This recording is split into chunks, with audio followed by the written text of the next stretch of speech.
Moving abroad isn't easy, cheap, or fast. So why would you do it? We thought of 4 reasons, and maybe one of them is yours. Hi, I'm Raina. I'm Jason. We're Baguette Bound. Why would you do something that's going to make your life harder? AKA moving abroad.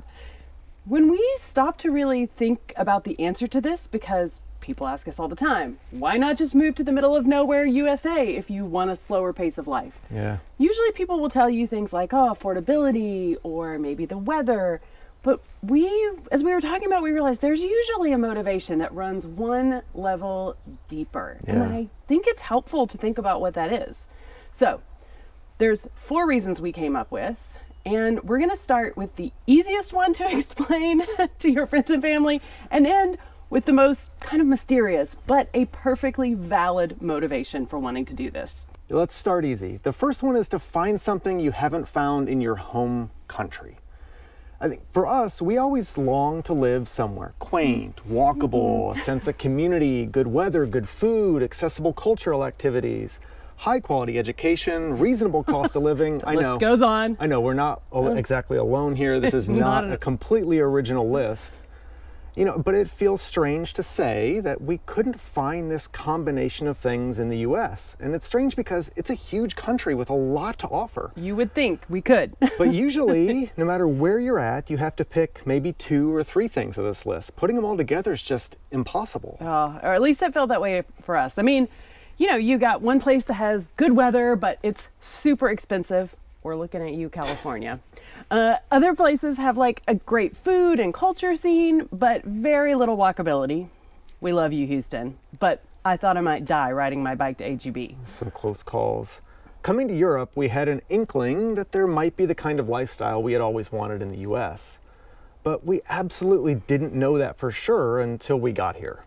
And that is exactly what can be scary about this. You really have to make the leap without knowing you'll find what you're looking for. Yeah. But taking that leap is the only way you're ever going to find it. It's the only way. Yeah. Okay, the second reason people might move abroad is to find a culture that fits who they are as a person. My first realization that France might be that place for me was when I realized things that I was constantly working so hard to create in the US were just commonplace and like a way of life here in France. Yeah. So let me explain this. As Americans, our culture is very open and casual. And when we have meals together, it's usually the food is like set out in the kitchen or on the table all at once. Mm-hmm. Everybody helps themselves. And, even big meals, they happen pretty fast. You might be at the table together for less than half an hour. And that's like completely normal, come and go. So when I was in my 20s, I and a friend of mine used to organize these hours-long 4-course dinner parties that we served, 1 course at a time with friends.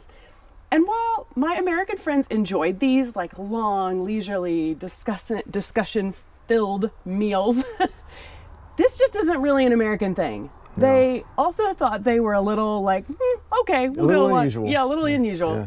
So, but I love them, and I spent lots of time trying to create and regularize them among my friend group. It didn't work, but we had fun. Then in my 30s, I was frequently organizing like neighborhood-wide social events to bring people together. Sometimes we lived in neighborhoods where this was like enthusiastically received, but other times, as soon as I wasn't there organizing it, everything just fizzled out. Yeah. So it always just felt a little bit like going against the grain, even places that it was appreciated. So looking back now, after being in France, where these kinds of like village-wide or town-wide events happen all the time, I realize it's just a difference in culture and how people approach spending time together.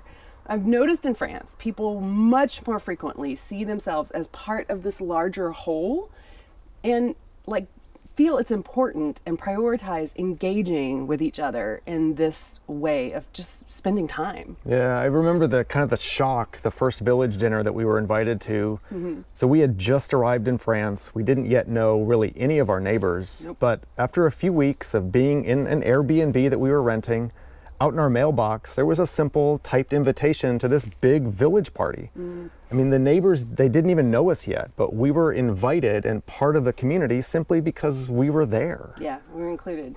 And then the first time we went to dinner at French friend's house, it was exactly the kind of dinner party I threw when I was in my 20s, and it was just like normal.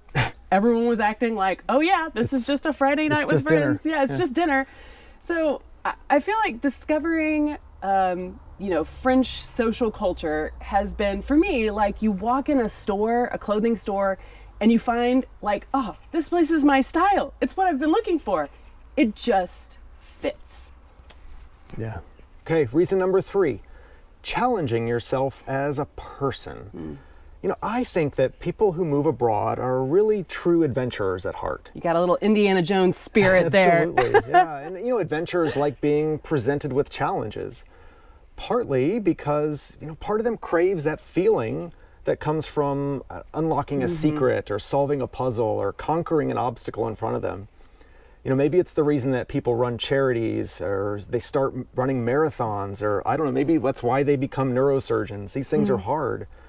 But that same sense of accomplishment, that exhausted accomplishment that came maybe the first time I ran faster than an 8-minute per mile pace, it's really close to that same feeling the first time I navigated a phone call entirely in French. Woo! I know, it's so exciting. I think ironically, the fact that this is hard, it can be hard.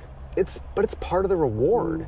Moving to a foreign country definitely checks this adventure box. Yeah, absolutely. To challenge yourself. Yeah. So the last reason on our list that we were thinking about really drives people to move abroad is just curiosity for new experiences. Yeah, for sure. The desire to discover things that are different or interesting, those things that you didn't even know existed beforehand. Yeah. For us, we thought we might regret never experiencing how other people on this planet lived before we died. Yeah. I thought I don't want to leave without seeing other things. Yeah. We wanted to expose ourselves to a different way of looking at the world. And maybe even more importantly, Juliana, we knew it would, our daughter, we knew it would shape how she saw things as she grew. So, yes, if you move across the country in the US, there are some differences, but we are all kind of still steeping in the same tea. Yeah, and this reason in particular might be the hardest to understand and explain to yourself or others, because why exactly would you charge into the unknown for the very reason that it's the unknown? Yeah, we think it's because sometimes that's the thing that makes life interesting and that's calling to you. Yeah. If you are feeling the pull to live abroad in France, but you have questions or uncertainties, you can check out our website. You can download our Move to France resource list and find other ways to work with us. Thanks for watching. A bientôt.